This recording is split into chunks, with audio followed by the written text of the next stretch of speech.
सोच है।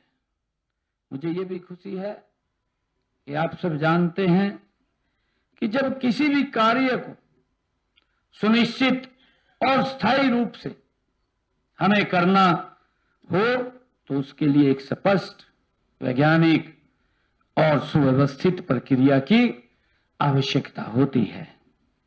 SOMPS planning से लेकर रखरखाव तक एक संपूर्ण दृष्टिकोण प्रदान करते हैं। SOMPS ये भी तय करते हैं कि योजना कैसे बनेगी, डिजाइन कैसा होगा और सामग्री की गुणवत्ता कैसी होनी चाहिए। ये अथॉरिटी उस बात को भी सुनिश्चित करेगी।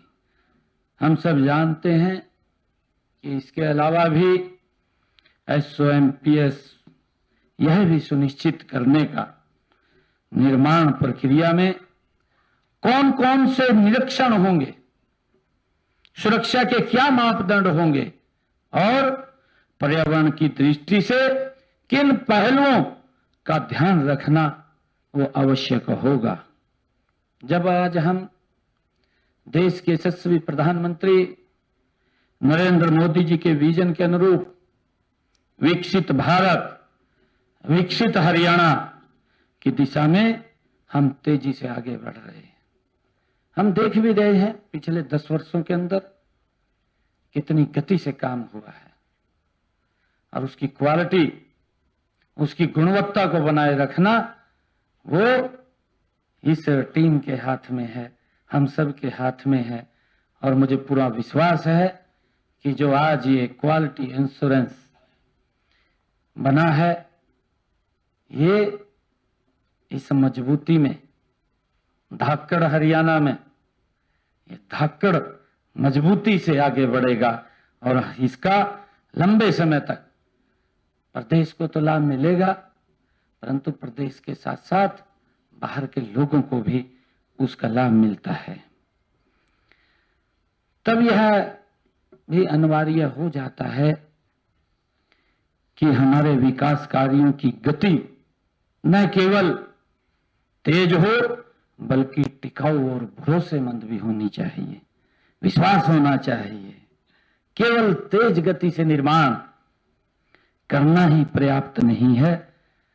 अगर गुणवत्ता से समझौता करके तेज गति से निर्माण किया गया हो तो उसका परिणाम दुर्घटनाएं, लगातार लागत में बढ़ोतरी और जन विश्वास में कमी आने के रूप में हमारे सामने आता है। हम सब देखते हैं आज जब हम देश की बुनियादी ढांचा परियोजनाओं की ओर देखते हैं तो हमें एक चिंताजनक तस्वीर दिखाई देती है। आज अगर हम देखें वर्ष 2024 केंद्र सरकार की 1821 परियोजनाओं में से 780 परियोजनाएं पूरा करने की निर्धारित सीमा से पीछे चल रही थी। पूरा करने की इसमें इसकी लागत 4,80,000 करोड़ रुपए अधिक हो गई, क्योंकि जब काम धीरे चलता है, स्लो चलता है, देखिए हम मानते हैं उसकी क्वालिटी भी कमजोर होती है और क्वालिटी के साथ साथ उसके ऊपर एक्सपेंडिचर भी ज्यादा होता है, उसका खर्चा भी बढ़ जाता है। और अगर अपने पूरे समय, तय समय में, क्योंकि जब हम पूरा SOP बनाते हैं और SOP जब बनता है हमारा, जब से उसका टेंडर की प्रक्रिया, टेंडर के बाद जब उसकी शुरुआत से लेकर के उसके अंतिम चरण तक जब हम काम करते हैं तो अपने पूरे समय के अंदर वो काम होना चाहिए, क्योंकि उसका महत्व ही उसके समय में है। अगर हम कोई निर्माण कार्य में लगे हुए हैं, हमें आवश्यकता है कि 1 साल में ये पूरा बनकर के तैयार हो जाएगा, उसमें लगते हैं 5 साल। ये 5 साल में तैयार हो रहा है, हमारी टाइम लाइन 1 साल की है और वो 5 साल में तैयार हो रहा है, तो उसका महत्व ही खत्म हो जाएगा। जो महत्व उसका 1 साल का है वो 5 साल में महत्व नहीं बचेगा, वो भी खत्म हो जाएगा।